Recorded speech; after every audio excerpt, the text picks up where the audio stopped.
今回は、30代でどのくらい貯金してるもんなの？みんなのガチの貯金額さらしてくれ。というスレッドを紹介していきます。このスレッドでは、30代のリアルな貯金額についてスレミンたちが話し合っていきます。自分も同じくらいの年齢で周りはどのくらいの貯金をしているのか気になるという人や、30代に向けて、これからどのくらいにペースで貯金をしていかないといけないのかわからない、という人はぜひ参考にしてください。Yは一応100万くらいはしてるけどこれがどんなもんなのかがわからん。標準くらいかもしくは少ないくらい。30代で100万は少ないでしょ。俺はだいたい500万くらいかな。マジで言ってる？ 30 代で500万とか無理ゲーやろ。投資をやってるかとか家族構成がどうとかによっても変わる気がする。総資産100万で家族いませんだったらさすがに泣ける。総資産。終わったな。総資産でも100万貯金してるだけいいと思うんだけどな。そうか？ 40 代までに貯金額をもっと増やしておかないといけないことを考えるとだいぶ少ないと思うんやけど。30代ってライフイベントが重なることが多いからなかなかたまらんよ。ほんまそれ、30代になった途端順調だった資産形成が止まり始める。結婚してたら余計にたまらないイメージはある。支出は増えるかもしれんけどその分夫婦2人で稼げばいいだけ。2人以上世帯の方が貯蓄額は多かったりするぞ。それでもほとんどの世帯が200万も持ってないらしいけどな。こちらは各年代ごとの貯蓄額の平均と中央値で、左が単身世帯、右が2人以上世帯となっています。年代問わず平均と中央値で大きな開きがありますが、これはそれぞれの数値の特徴によるもので、平均値は全ての数字を足してその合計をサンプルの数で割って出す数値のため、極端に大きな数字や、逆に極端に小さい数字に引っ張られやすいという特徴があります。平均年収400万円と聞いてそんなに稼げねえよと思うことがあるのと一緒ですね。そして中央値は全てのサンプルを順番通りに並べて、ちょうど真ん中に来る数値なので、周りの数字の大きい小さいに引っ張られることが少ないです。なので中央値の方が現実的な数値が出やすいと言われています。ただこれだけ平均と中央値が離れているということは、それだけ平均を押し上げるような大きい数字があるということなので、格差があるということになります。なので中央値だけ見て安心するというのは投稿主としてはあまりお勧めできません。むしろお金持ちになりたい、将来お金に困りたくないと思うのであれば、平均値を目指すのがいいと思っています。中央値が現状把握、平均値が目標額という感じがいいかもしれませんね。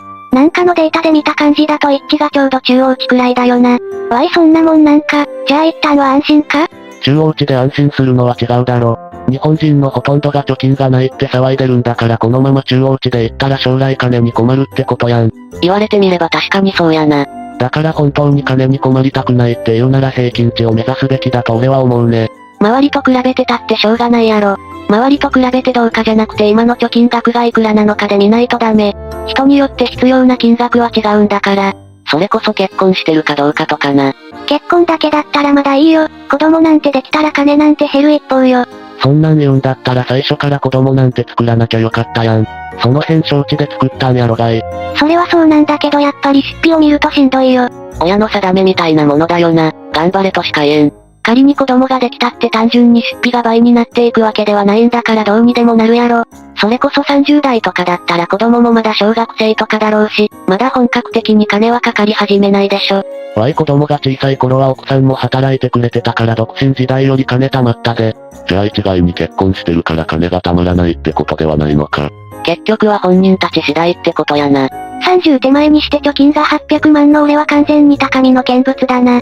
それはエグすぎ。ようやっとるわ。どうやったらそんなにたまんねん。年収がそれなりに高いところに就職できたからね。それに物欲もなかったから金が貯まっていくしかなかった。そんなに金貯めてどうすんだよ。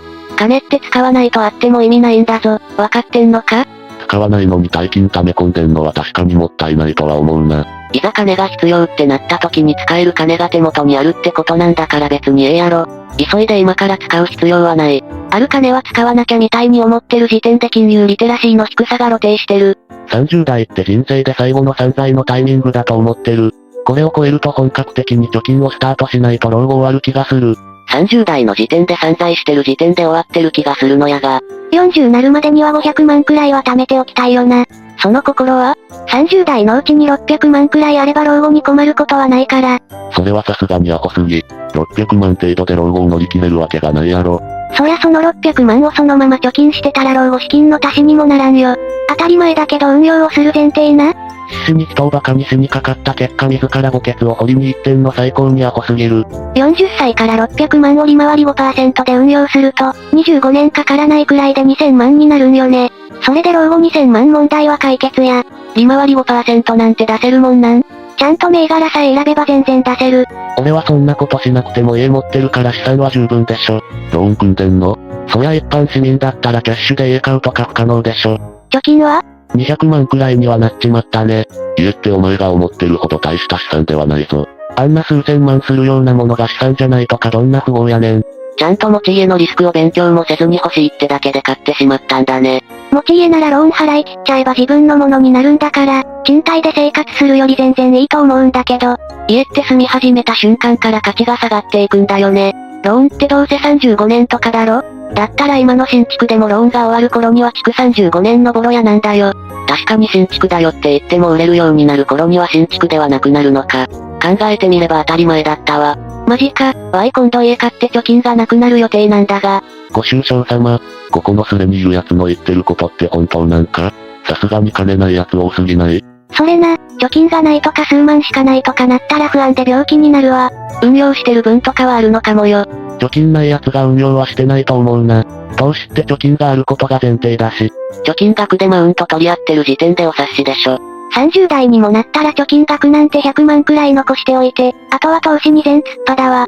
これから金が必要になるって時に投資に金を使うとか怖すぎるんやが。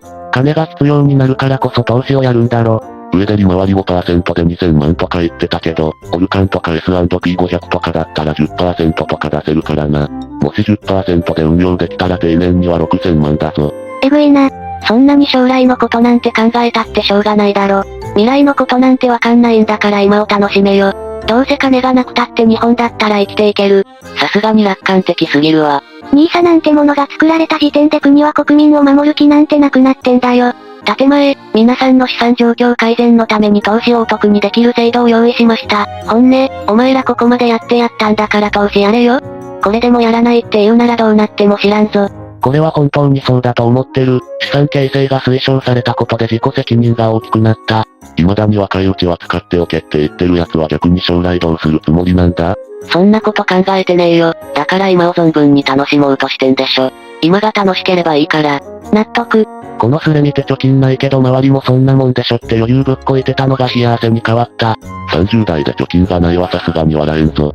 なんだかんだ貯金ない奴は多いぞ。それでもみんななんとか生きてんだから大した問題じゃない。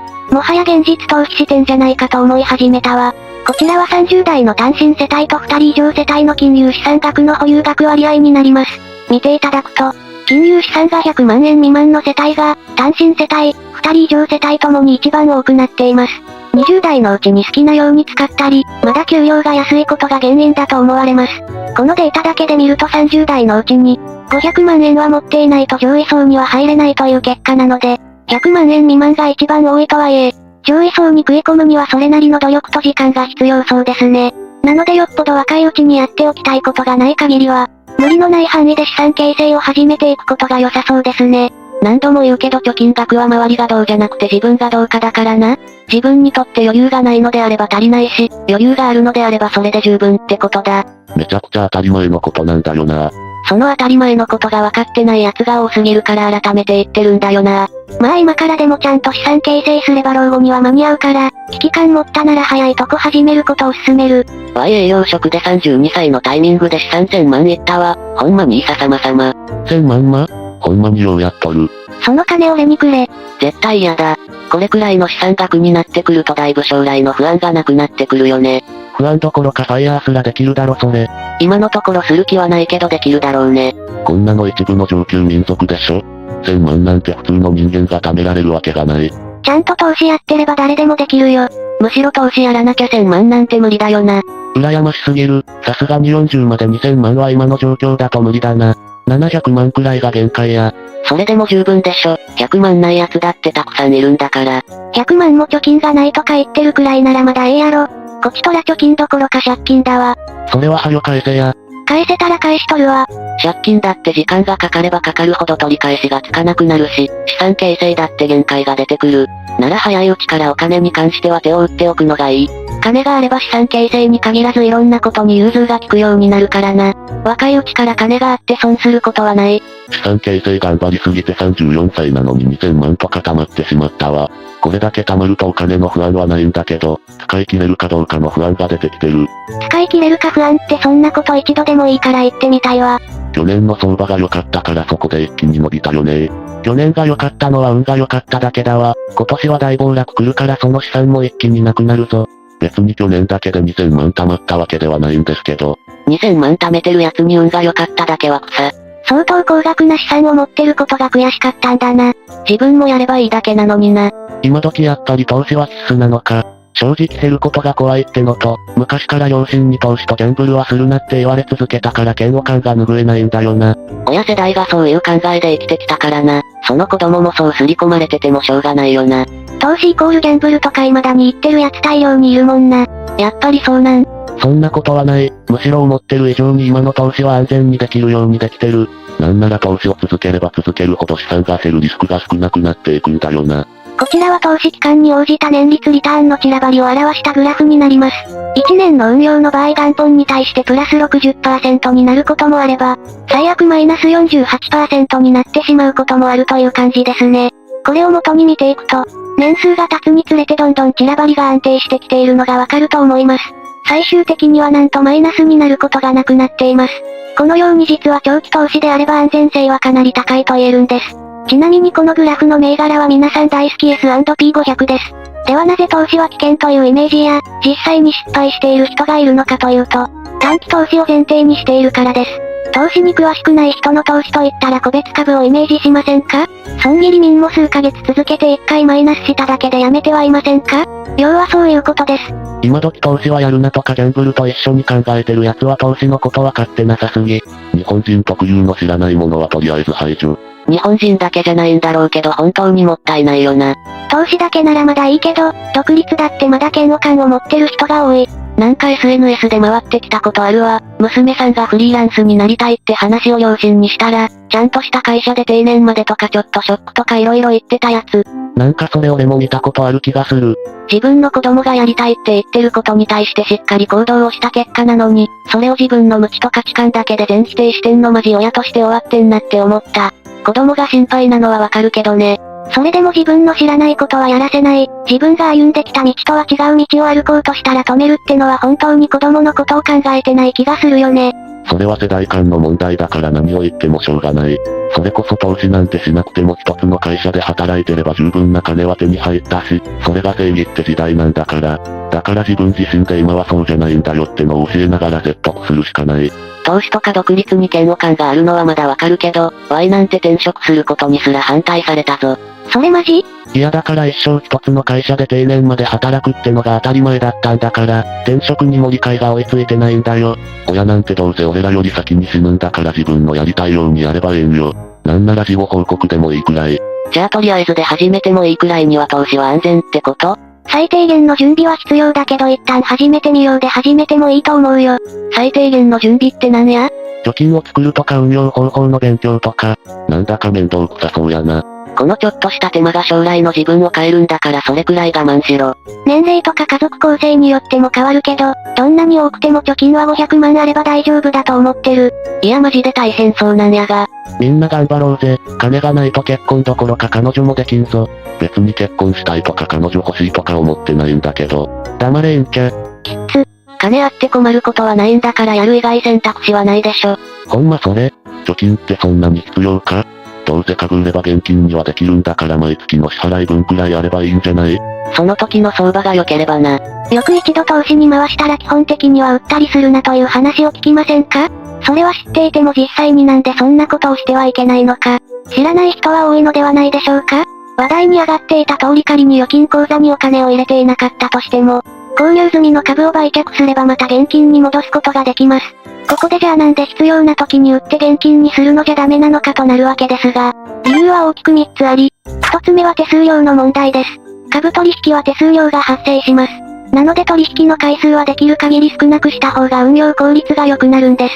そして2つ目がその時の相場が必ずしも有利な相場であるとは限らないことです。例えばお金が必要になったタイミングが、リーマンショック並みの大暴落の最中だったらどうでしょう。少しでも投資をやったことのある人であれば、そのタイミングで株を売るというのがどれほどもったいないことかがわかると思います。そして3つ目は NISA の枠です。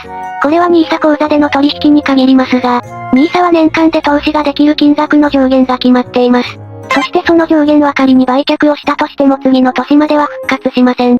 つまり一度売却をしてしまったら、その売却をした分を引いた金額で運用をしないといけないので、これもまた運用効率が落ちてしまうんですね。他にも精神的な面や判断の難しさといったことも理由としてありますが、以上がわかりやすい現金化のデメリットになります。基本的に一度投資に回した金は現金化しない方がいい。そんなことするくらいだったら、最初から貯金を作っておいてそれ以外の金で投資をした方が圧倒的に効率がいい。投資は余剰資金でやるもんだぞ。みんな投資ってどのくらい入れてるもんなの？俺は給料の 10% を入れるようにしてる。逆にその 10% がなくなるまでは金を使わないようにしてる。Y は生活防衛資金以外は全額だな。正直口座に何千万とかあっても使うことめったにないし。そうなんだよな。俺も最初は500万くらい口座に入れてたんだけど、そんな金が必要になることがまずないんだよな。だから今は200万は入れるようにしてそれ以外は全部投資に入れるようにしてる。みんな金があって羨ましいな。そんなに金があったら Y も投資とかやって老後に備えるのに。それ言ってる間は一生投資始められんぞ。今金があるやつだって最初からあったわけじゃない。みんな努力してここまでの資産を築き上げてんだよ。大谷翔平だって俺らと同じような生活をしててあんなことができてるわけじゃない。大谷って日本にいた時からチームの先輩とかからの飲みの誘い断ってたらしいな。酒嫌いだったん？いや普通に体作りのために酒抜いてたのと、飲んでる時間に練習をしたかったかららしい。それまだ20代前半の頃やろ？自己管理能力が怖すぎるわ。チームメイトとの関係をコーチに心配されることもあったらしいよ。ほんまもんじゃん。うまくいってる人を羨んでる暇があったらさっさと行動しろってことだな。でも給料だって人並みでこれといってスキルもない俺が大金を貯めるなんてできるんだろうか。大谷翔平みたいになるよりは簡単だから安心しな。比較対象がおかしい。給料が人並みならそれで十分。毎月20万ももらえてなかったYでも、今では毎月5万とか積み立てられるようになったから。ようやっとる。でも投資なんてやったことない人はいきなり投資やれって言われても無理くね？インデックス投資に入れて一生放置、以上。説明が雑すぎる。もっと具体的に頼めんか？ S&P500 かオルカンに入れられるだけ入れて、入れたら入れたことを忘れろ。俺にはお金を入れたらそれ以降一切その株に触れるなって聞こえるんだけど？その通りだよ。そもそもインデックスが投資のプロとか AI に運用を任せる投資方法だから、自分が運用しなくったって回るんよ。だから自分は金を預けるだけ。詐欺にしか聞こえんのやけど大丈夫か？ちゃんと SBI 証券とか楽天証券とかで扱ってる銘柄だから大丈夫や。それなら安心やな。ポンジスキーム的なやつだと思って心配になったわ。なんでインデックス知らんのにポンジスキーム知ってんねん。ポンジスキームとは、今から約100年前から使われる投資詐欺の手法で、今でも多くの人がこれでお金を騙し取られています。ではどうやってお金を騙し取るのかというと、まず小売回りの投資話を持ちかけます。具体的には、絶対に儲かる投資があるから俺に預けてくれ、そしたら増えた分をお前に渡すよ。といった感じです。そして軍資金を回収したら、数ヶ月おきに配当を支払っていきます。ここで頭にハテナが浮かんだ人もいると思います。詐欺なのにお金を渡すの？と思いますよね。実はポンジスキームは信頼を勝ち取るために最初は配当金を渡すんです。もちろんこれは運用益ではなく、最初に回収した軍資金を取り崩しているだけです。そして完全に信頼が勝ち取れたら、その人から他の人にもこの話を紹介してもらいます。これでさらに軍資金を回収した後、一定の資金が回収できたタイミングで姿を消します。これがポンジスキームです。こうやって説明されると引っかかるわけがないと思う人もいるかもしれませんが、本当に引っかからないのであれば100年も使われていません。つまり誰でも非常に引っかかりやすい詐欺手法だということです。もし心当たりのある人はすぐにお金を返すように言ってください。この手法はターゲットの信頼があってこそなので、疑われたと思った瞬間にお金だけ返してその人の前から消えます。実は言えば返してもらえるケースが多いんです。しかし一度持ち逃げをされてしまうと、実際に詐欺だったのかそれとも本当に運用に失敗して返せないのかの判断が難しく、罪に問うことが難しいそうです。なんかちょっと前に芸人がそれで金取られててそれで知った。TKO の人やん。そうそれ。太ってない方？そうそう。あの人って詐欺に引っかかっただけなんや。てっきりなんか悪いことをしたのかと思ってたわ。わかる、なんなら犯罪者なんじゃないかって思ってたわ。勝手に犯罪者にしないでやってくれや。まあ周りを巻き込んだって意味では悪いことはしたのかもしれんけどな。でもそれであんだけ叩かれてたのかわいそうやな。今が投資ブームだからこそそういう詐欺も増えてるから、投資の勉強をしておくだけでも自分の金を守ることにつながるんやで。大体は一攫千金しようとするからそういうことになる。確実な投資法において一攫千金はない。これはほんまにそう、インデックスだって長期でやるから大金になるだけであって、数ヶ月とか数日とかで大金が手に入るわけじゃない。何の取り柄もない奴がいきなり労働以上の効率で金を作れるわけがないんだよ。なんか俺たち怒らせるようなこと言った？ワイもなんかすげえ怒られてんなって思ってた。労働より効率が出せないって、それ一生働いてた方が金が貯まるってお前そう言ってんの気づいてる？長期でやるって言ってんの読んでないんか？資金がない状態だったら働く方が金は増えるけど、資金が溜まってきたら働くのが馬鹿らしくなってくるほどの金が増えるようになるんだわ。R 大なり G やね。R 大なり G に関してはこのチャンネルでは何度も解説をしているので、知っている人も多いですかね？詳しく知りたいという人は、他の動画もご視聴いただければと思うのですが、簡単に言ってしまうと、労働から得られる収益よりも、投資をして得られる収益の方が伸び幅が大きいということです。将来的に投資の方が稼げるということですね。直近ではこちらの動画で解説をしているので、気になるという人はこちらの動画も合わせてご視聴ください。概要欄に貼っておきます。投資のことをちゃんと勉強してれば働く方がいいとか絶対に口から出てこないんだよな。投資で働く以上に稼ぎが出せないと一生働いて生きることになる。人生の目標は労働者から脱却すること。なんかお前ら怖いわ。適当に理由をつけてただ働きたくないだけにしか聞こえん。俺は仕事なんかしたくないよ。お前は働きたくて働いてんの？働きたいとか働きたくないとかじゃなくて、働くのが当たり前だろ。